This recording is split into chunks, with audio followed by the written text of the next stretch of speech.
O programa a seguir tem classificação indicativa livre.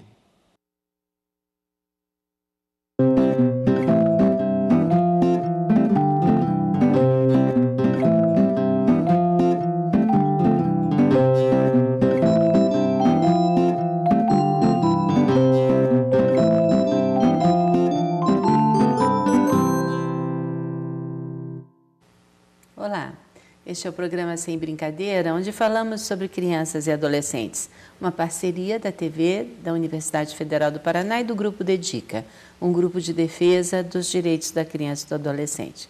Sou Lucy Pfeiffer, médica, pediatra, e vamos falar hoje sobre um tema que sempre existiu. Aquilo do um falar mal do outro para a criança, o pai fala mal da mãe, a mãe fala mal do pai. Até onde isso pode ser um costume, até onde isso pode ser um dano para a criança. E hoje temos uma lei para proteção, porque não é pouco o que muitos pais responsáveis, pessoas cuidadores das crianças, fazem de uso desse pequeno para maltratar o outro. Conosco o Dr. Luiz Ernesto Pujol, pediatra como eu, e vamos falar então, Pujol, disso da nossa clínica, né? Porque a gente acaba recebendo as crianças, às vezes uma febre inexplicada, uma dor de barriga que não passa, um mal-estar na escola, uma dificuldade de aprendizagem, sintomas que não se enquadram nas patologias habituais. E aí, quando a gente vai investigar esse histórico familiar, existe uma guerra, onde ela é o instrumento dessa batalha, muitas vezes. Infelizmente você tem razão, Lucy, e não é raro, né, que se utilizem dessas crianças trazendo extremos malefícios a essas crianças e adolescentes nessas disputas de, eu não diria nem de poder, mas de posse sobre a criança. Isso é muito comum, principalmente nos lares desfeitos, nos casais que se separam e que uma ou outra das partes pode utilizar de subterfúgios, de uma verdadeira lavagem cerebral sobre a criança e o adolescente contra a outra parte. Na grande maioria das vezes, por uma não aceitação desta separação, desta quebra de vínculo entre duas pessoas, um homem e uma mulher, tendo no meio disso um filho. E, desgraçadamente, as coisas têm acontecido de uma maneira que parece até que se aperfeiçoam os métodos para se conseguir este embotamento da criança, da compreensão dela de que o outro cônjuge também tem seus valores, também tem suas coisas boas e que continua sendo, embora afastado, partícipe da vida dessa criança. E, geralmente, nos casos em que estes desequilíbrios, esses desfazeres de laços entre um homem e uma mulher, isto acaba fazendo com que também algum deles, inconformado pela situação, se utilize dessa criança, fazendo e plantando na sua consciência fatos inverídicos, de uma maneira extremamente desleal, que faz com que essa criança comece a ter uma aversão ao outro, a ponto de manifestar somaticamente coisas como você descreveu, né? Que são sintomas que você examina a criança, que você analisa, às vezes são crianças que você vem acompanhando já há algum tempo e de repente você não tem um diagnóstico causal destes sintomas que essa criança apresenta. Dentre eles, e isto que você disse é importante, dores, os desequilíbrios de comportamento, mas principalmente uma aversão extrema à outra parte. E manifesta por situações, por sintomas muito característicos de desespero, de perda de controle total, quando às vezes juridicamente autorizado a conviver com a outra parte, a qual lhe foi plantada uma imagem extremamente fantasiosa, né? E essa criança ou esse adolescente é incapaz de, depois de tanto tempo sendo subjugado com informações que são denigrantes da outra parte, ele passa a manifestar coisas como distúrbio de comportamento, náuseas, vômitos, e aquela criança que, quando chega algum momento de ter que, por uma determinação jurídica, participar da vida do outro cônjuge ao qual ele foi induzido a não acreditar em nada que ele venha fazer, nem na sua boa vontade, eles manifestam situações extremamente desagradáveis e que afetam o desenvolvimento social dessas crianças, o aprendizado, o academicismo, mas principalmente o embotamento da consciência de alguns valores que o outro possa ter e que vão ao chão. Eu acho que você tem toda a razão, que é uma coisa extremamente perigosa. Você falou da lei, né? O Brasil tem uma lei para isso. Eu acho que isso tem que ser, provavelmente, em uma outra ocasião, discutido com alguém da área jurídica, da área legal, da área dos juízes, enfim.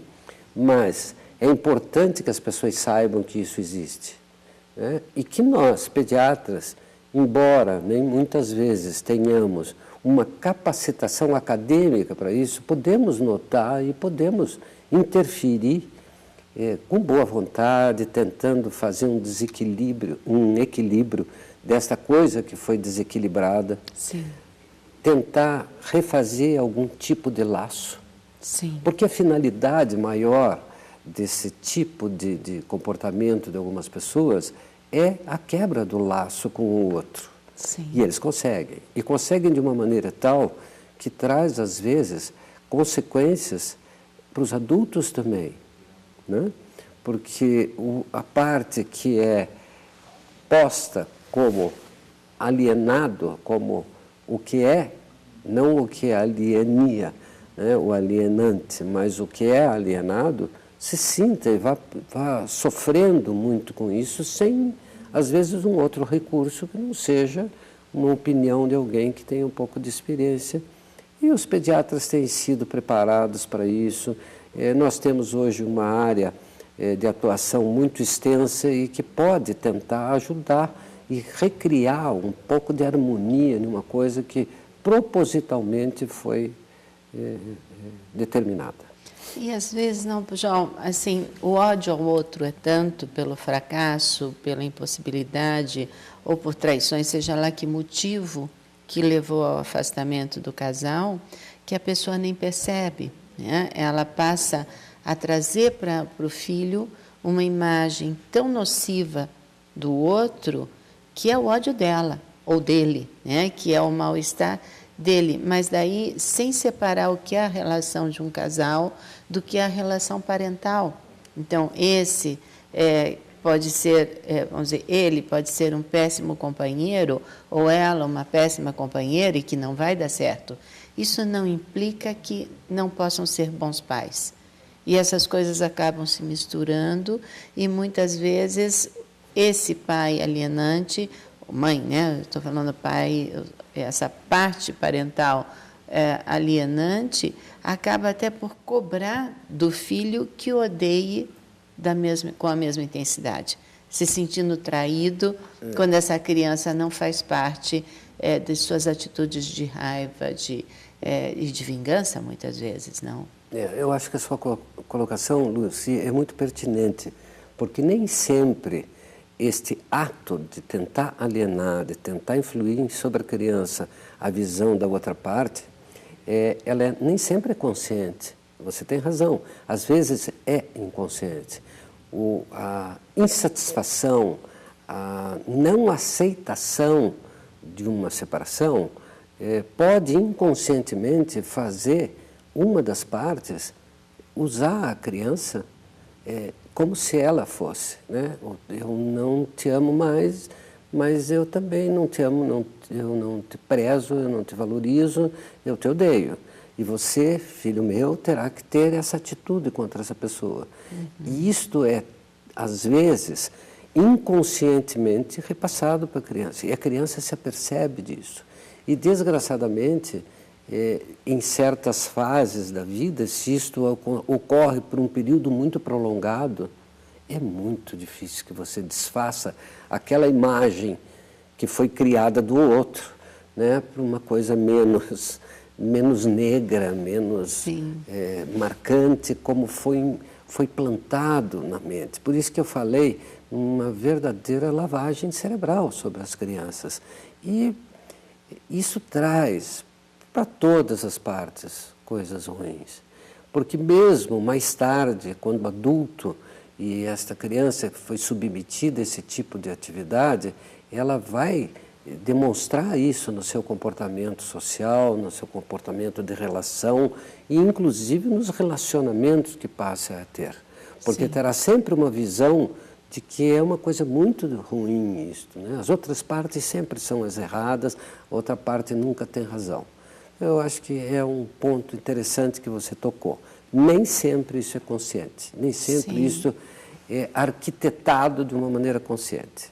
Muitas vezes sim, né? Infelizmente, muitas vezes sim, e por isso que teve que existir a lei, porque existem pessoas que nessa separação usam a criança, e aí é uma prova de total desamor, usam a criança como um objeto. Aquele objeto, já que eu não tenho mais relação com aquela outra pessoa, mas a criança vai e vem, essa criança vai ser o objeto da minha batalha, sem se importar com os danos que está causando a esse serzinho em desenvolvimento de personalidade, de valores, de critérios morais, e até mesmo isso, né, de perceber que, porque a criança percebe no começo, tem alguma coisa estranha, né? Minha mãe diz isso do meu pai, mas não é o pai que eu vejo. Meu pai diz isso da minha mãe, mas será que é isso mesmo?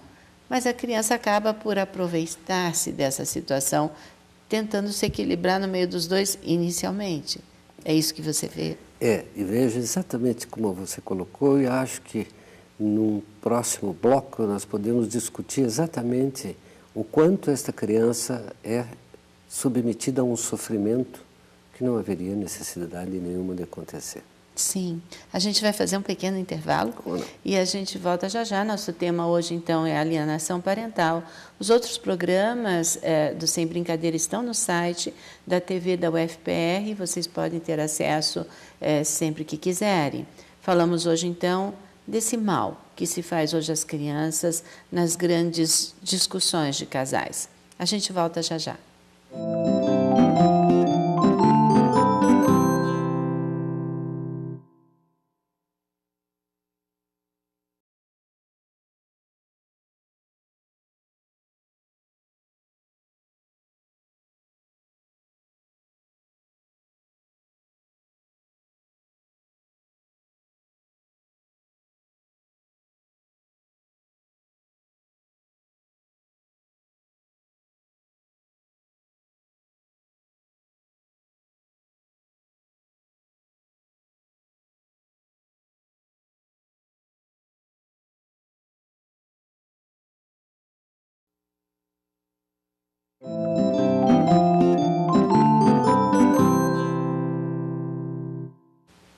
Olá, estamos de volta com o programa Sem Brincadeira e falamos hoje com o Dr. Luiz Ernesto Pujol, pediatra como eu, e falamos de um fato muito comum na nossa clínica e que todo médico, todo psicólogo, todo neurologista, todo psiquiatra de crianças tem que estar muito atento para não acabar trazendo para a criança um diagnóstico que não é dela. É um diagnóstico de sofrimento, é um diagnóstico de angústia, onde a solução não parte de uma doença orgânica, mas sim das ansiedades que são trazidas para ela numa síndrome que chamamos de alienação parental. Então, continuando, no primeiro bloco falamos do consciente, do inconsciente. Podemos começar disso, né, Pujol? Como a criança vê isso desde os mais simples, que é a simples contrariedade. Sua mãe disse isso, mas eu digo aquilo, né? Sua mãe não sabe nada. E a mãe dizendo, seu pai nunca cuidou de você, o que agora ele quer cuidar, né? Então, mais simples, até os mais graves, onde Hoje, nos processos de vara de infância, de vara de família, se vê verdadeiras acusações criminais, inclusive com boletins de ocorrências, processos falsos, por falsa denúncia, no sentido de destruir o outro e quebrar esse vínculo com a criança. Veja, Luci, você chega ao pior, né? Nesta evolução de desequilíbrio emocional, comportamental e de entendimento da criança que é submetida a estas pressões, a estas histórias fantasiosas e estas inverdades, né? Há uma grande gradação de intensidade disso, chegando a esses pontos que você disse de falsa denúncia, uma abertura de processo contra outra parte, de acusação infundada, enfim, de uma série de coisas, principalmente nos casos em que é colocado de uma maneira fictícia um eventual abuso sexual, que é eu acho que é o máximo da gravidade dessas situações, né, e que não são raras, infelizmente. Por isso existem gradações. Em 1980, um psiquiatra americano, chama-se Richard Gardner, ele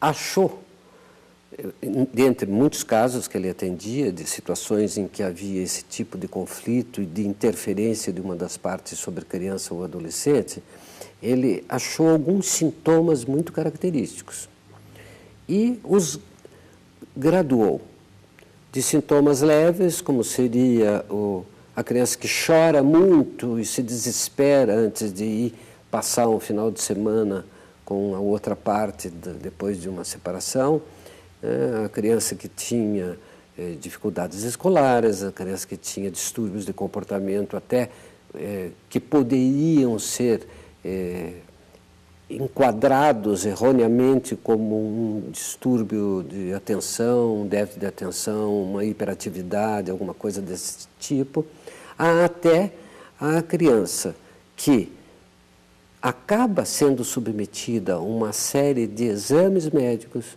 a uma série de avaliações da sua área mental e psicológica, quer dizer, investigado numa inverdade, que seriam os casos de acusação de que houve um abuso sexual por uma das partes, um outro tipo de situação em que possa trazer um maior comprometimento. O que preocupa muito a mim, como um pediatra já velho e em fim de carreira, é o amanhã desta gente, o amanhã dessas crianças, porque estas marcas, se não forem minuciosa e cuidadosamente trabalhadas, elas permanecem. E nós vemos adultos com grandes dificuldades na vida, no seu trabalho, no seu academicismo, na sua preparação para a vida, nos seus relacionamentos, né? Gente que parece que nunca dá certo. E se você for fazer uma retrospectiva de como é que foi a infância desta gente, a adolescência, a juventude, eles têm um embotamento do que, na verdade, é a realidade.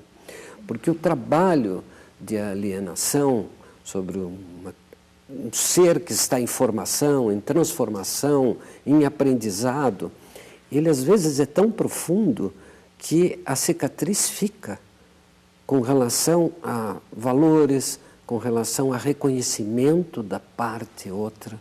Sim. Não só dos cônjuges, mas ele transfere estes valores que foram alterados, essas desconfianças. E você vê adultos extremamente difíceis de você torná-los socialmente aceitos por essa dificuldade.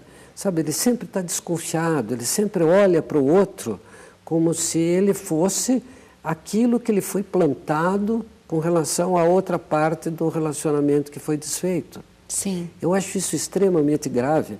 E você que age também, além da ebiatria, também na área de psicanálise, deve ver isso com mais frequência e provavelmente com mais propriedade que nós, os simples pediatras.